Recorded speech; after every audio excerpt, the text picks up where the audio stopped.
Estou mais uma vez aqui com o Dr. Diego Lacerda, nosso psiquiatra aqui do Instituto, para responder às dúvidas de vocês, que vocês enviam em todas as nossas redes sociais. Olha só, Diego, o que mandaram aqui? Quero saber a opinião de vocês sobre modafinil. Perfeito, excelente Uhum. pergunta. Primeiro ponto, é uma dúvida até muito comum, às vezes chega no consultório pacientes entendendo e às vezes questionando se modafinil usa para tratamento de TDAH, se é para sono, para que essa substância serve, né, Jorge?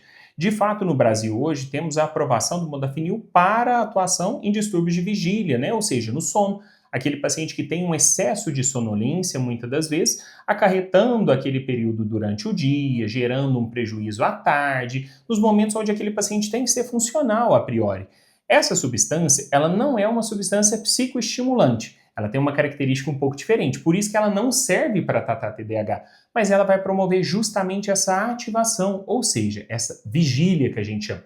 Então, nesse paciente com alguns distúrbios que geram muitas das vezes a sonolência ao longo do dia, é uma substância muito positiva. Agora, para usos em outras esferas, como recreativo, para performance, para tentar ter um efeito estimulante de um modo geral ao longo do dia, o que a gente vê na prática é que a substância não funciona. Então, seria um efeito mais bem direcionado para pacientes com distúrbios do sono, associado, de modo geral, a um prejuízo que existe uma causa específica. Que é a narcolepsia, né? Perfeito. Esse transtorno do sono. E o modafinil, às vezes a galera conhece como estavigile, né? Perfeito, perfeito. Mas realmente, assim, tem essa premissa dessas smart drugs, né? Tem. Assim como E, o Venvance, assim né? como. E é uma questão até comum, né? Porque quando a gente fala em narcolepsia, a gente precisa de uma avaliação complementar do sono, né? Muitas das vezes as pessoas chegam com queixas difusas de sonolência ao longo do dia, mas não configuram um quadro clássico associado à narcolepsia. A gente precisa esmiuçar o sono, precisa muitas das vezes investigar de uma forma complementar, fazer uma polissonografia, fazer aquela análise do sono de maneira seriada, entendendo os aspectos de início, meio, fim do sono, entendendo aspectos de onda. O nosso sono tem uma característica mais profunda, não é só pegar no sono, manter, entender os aspectos de sono REM, de quanto tempo aquela pessoa e quanto tempo ela se mantém nesse aspecto de sono REM. A partir desse momento, a gente começa a avaliar muitas das vezes essa atividade durante a noite para entender o reflexo dela durante o dia. No contexto do paciente com narcolepsia, ele tem excesso de sono derivado muitas das vezes dessa ausência, desse ciclo não reparador. E aí, essa substância, nesse modo, ela estimula o sistema nervoso central em áreas derivadas aí do sono para que tenha esse momento de ativação no momento onde a pessoa às vezes estava tendo sono, que é um impacto gigantesco na rotina do paciente. Legal. Vamos aqui para a segunda pergunta que enviaram. É um relato, Diego, a respeito do uso de esteroide e TDAH. Ele coloca assim, muito bem colocado pelo Dr. Jorge. Uso anabolizantes há mais de 7 anos, iniciei com TRT. Hoje tenho 47. Vamos só criar um racional aqui, ó. Ele falou assim: iniciei com TRT. Possivelmente ele iniciou com reposição e aí vai progredindo. O cara começa a Uhum, gostar, fala que quer progredir o shape, e a galera vai aumentando dose, fazendo combinações. uhum. Há poucos anos descobri que tenho TDAH. A questão é que estava buscando informações sobre a associação de outros anabolizantes para fins estéticos, como o DECA. Aí eu falei, o cara começa, Perfeito. geralmente a porta de entrada, né? Muitas das vezes é o cara que tem um diagnóstico de deficiência de testosterona, faz a reposição, começa a gostar e fala: ah, eu gostei disso aqui, deixa eu Uhum. progredir. Daí, verificando a ação bioquímica, ela afeta a produção de dopamina, que já é Uhum. problemática. E a dopamina baixa, e a dopamina baixa atrapalha a libido, sim. Então, para quem tem TDAH, o uso de anabolizantes tem um critério bem diferenciado, em suma, nível fisiológico? Então vamos tentar resumir um pouco o aspecto. Esse Uhum, paciente que está numa TRT, né? E num contexto ele tem um diagnóstico conjunto de TDAH. Já falamos em vídeos anteriores que uma coisa não exclui a outra, né? uhum. Não é incomum vermos pacientes com diagnósticos de TDAH, que é um diagnóstico muitas das vezes em associação. Não existe muitas das vezes a falácia de que é só TDAH. Peraí, a gente tem que avaliar questões que vêm para além. Podem ter outros transtornos e, de modo geral, a gente precisa tratar todos isso. Então, quando a gente avalia o paciente em terapia de reposição de testosterona com um contexto de TDAH, o estimulante tem que ser muito bem endereçado e a gente tem que ter algumas cautelas associadas. Principalmente fazer avaliação conjunta, ter esse acompanhamento complementar, avaliar níveis pressóricos, ver como é que estão todos os laboratoriais desse paciente, antes de endereçarmos, de certo modo, o estimulante. Até porque nesse paciente a gente tem que ter uma cautela associada ao estimulante, ao tempo de meia-vida, se vai ser Ritalina, Concerta, Venvance, ver os desfechos dessa medicação não só de maneira funcional, como a atenção, o comportamento, mas avaliar às vezes a irritabilidade que pode piorar nesse contexto, o paciente ficar muito mais ativado, ansioso, com a característica associativa. O aspecto desse paciente relatar que a dopamina, nesse contexto baixa, tem uma interferência na libido, pode ter um benefício associado ao uso do estimulante até pela ação dopaminérgica que tem em conjunto, né? Então isso seria muito benéfico para esse paciente que estaria tratando não só o TDAH, mas com o contexto associado, aumentando também dopamina e tendo um desfecho de melhora de libido associado. Então, acho que é uma coisa que não exclui a outra. E no contexto do paciente, eu acho que não impede o uso do estimulante na TRT, desde que ele faça um acompanhamento e entenda qual que é o melhor estimulante para ele dentro de um acompanhamento. Boa. Nós temos que considerar que, igual você falou, uma coisa não exclui a outra. Por exemplo, o cara que tem TDAH, ele não está proibido de fazer uma TRT. Não. E o cara que está fazendo uma TRT não está proibido de tratar o seu TDAH. São coisas distintas, porém complementares, têm que ser realmente acompanhadas. No contexto TRT, o que eu me preocuparia, Diego, é quando o cara realmente evolui para doses suprafisiológicas e principalmente essas combinações. Existe, Diego, no mercado, vários anabolizantes, vários esteroides. E esteroides diferentes vão ter comportamentos diferentes. Existem esteroides que eles têm um efeito no sistema nervoso central mais proeminente. Vamos citar aqui, ó, Deca, que aí eu vou estar linkando no caso da nandrolona, né, que é o decanoato da nandrolona, mas podemos colocar aqui o NPP, que é o fenilpropionato da nandrolona, a trembolona muito clássica, né? Essa questão de muita ativação do sistema nervoso central, boldenona, são clássicos que estimulam demais.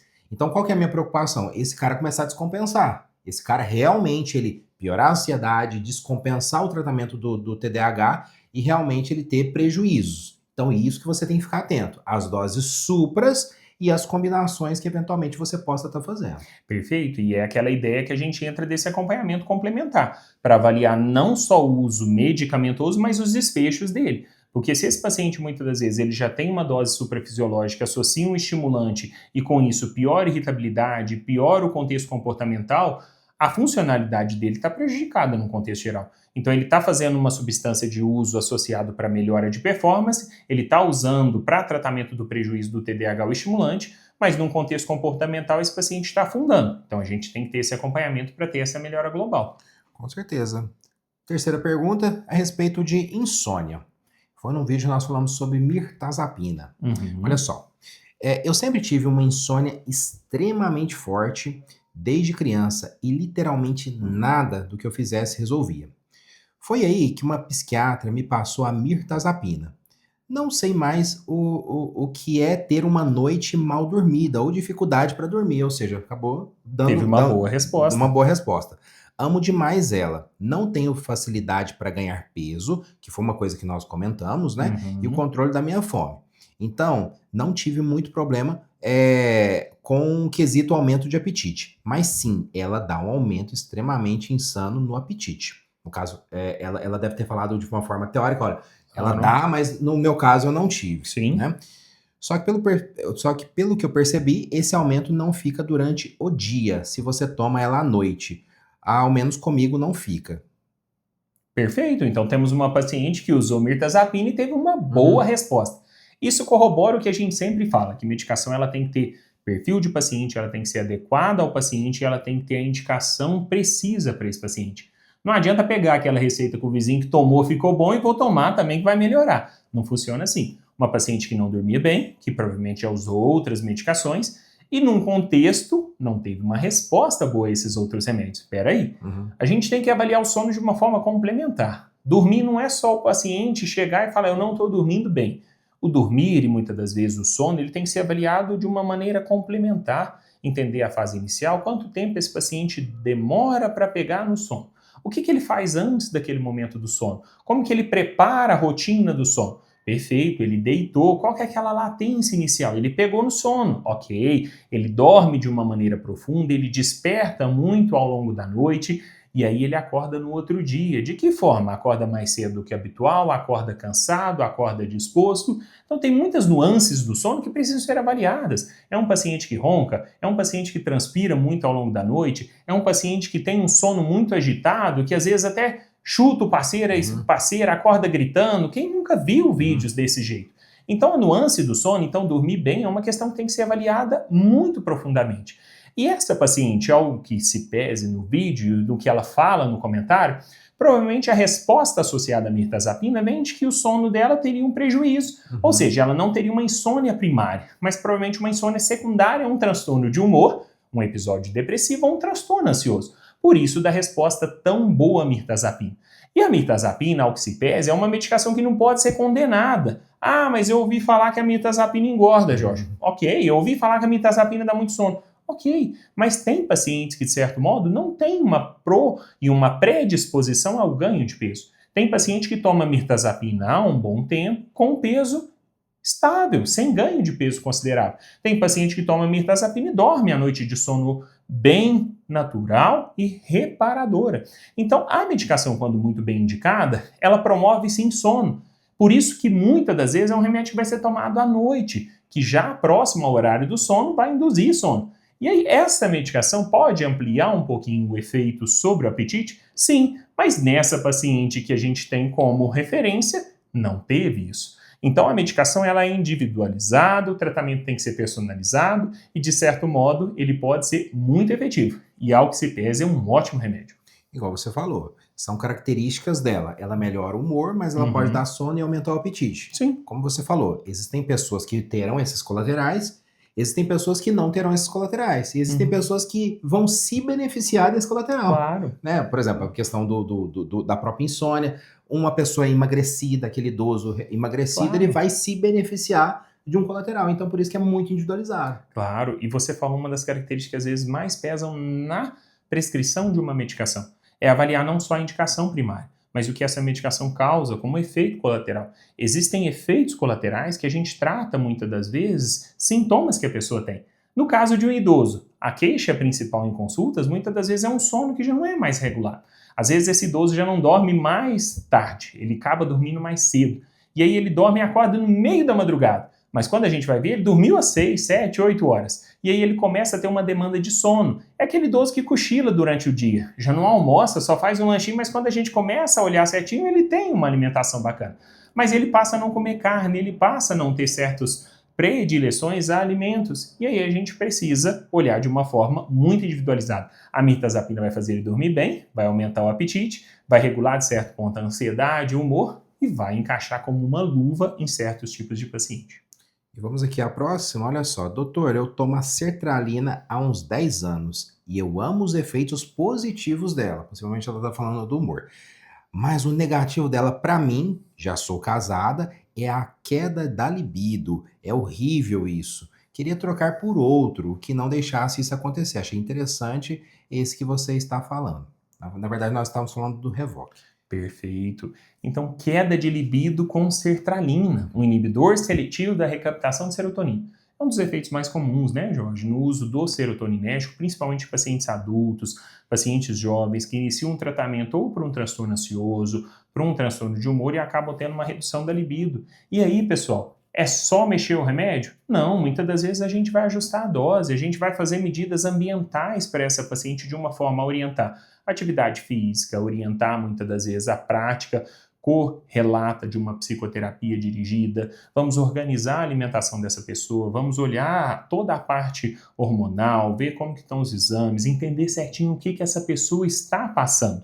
Libido tem características multifatoriais. Como é que está o relacionamento dessa pessoa? Tem conversa, tem diálogo, tem namoro, tem paquera? Porque se não tiver isso, a relação é uma coisa natural, né, Jorge? Então vai ser uma coisa forçada? Ah, eu só tenho relação 7 horas da noite, terça e quinta. Pessoal, não é assim, né? E para essa paciente, quando ela está em curso, melhorou a ansiedade, melhorou o humor e a libido ainda está ruim, existem infinitas opções. Medicações, podemos pensar no próprio Revoque, também um inibidor serotoninérgico, mas com efeito menor sobre a libido. Podemos pensar em duais? Sim, medicações bem mais relevantes no contexto de tratamento. Podemos pensar em medicamentos noradrenérgicos, de exemplo, bupropiona? Sim, a depender do contexto de base dessa paciente, pode ser uma medicação com bem menos efeito sobre a libido. E até a vortioxetina, que de quebra a gente põe um efeito pró-cognitivo. Opções tem um monte, mas de certo modo a gente tem que entender quem que é essa paciente para indicar o melhor para ela. Com certeza. E é o que a gente sempre bate na tecla. Libido é multifatorial. Não Sim, depende somente, exclusivamente de um medicamento que caiu a libido. Realmente é sentar, entender e avaliar, porque quem sabe, talvez nem precise mexer nessa sertralina, né? Talvez algum ajuste ou de repente alguma coisa obscura. claro, Fazer algum exame, de repente alguma alteração hormonal, metabólica, claro, nutricional, né? Quem sabe? Uma correção, né, de postura no próprio relacionamento, como você claro. falou. Então, é isso. Eu acho que esse momento é você sentar com o profissional que te prescreveu, né, que é o profissional que te conhece, e relatar isso aí para ele, porque de repente ele vai conseguir avaliar você de uma forma um pouco mais adequada e fazer o norteamento da forma mais positiva possível. Agora imagina o seguinte, Sim.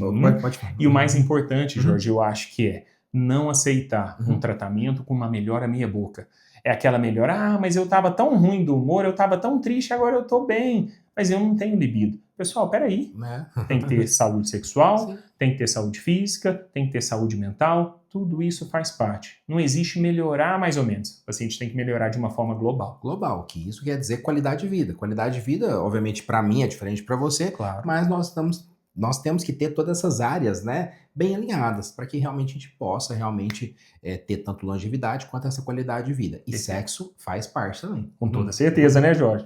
Vamos imaginar o seguinte: tem alguém que esteja nos assistindo que talvez se identificou com alguma dessas questões que nós comentamos aqui, Diego. Como que faz para passar em consulta com você? Jorge, se qualquer dessas questões foram ou estão sendo algum prejuízo para quem nos está assistindo, teremos o maior prazer em recebê-los aqui. O link do nosso atendimento está na bio, que está no vídeo e também no Instagram. Teremos o maior prazer em recebê-lo e entender o seu problema e ofertar o melhor atendimento para você. Vou aproveitar e já deixar todas as redes sociais do Dr. Diego aqui na descrição e também fixado no primeiro comentário.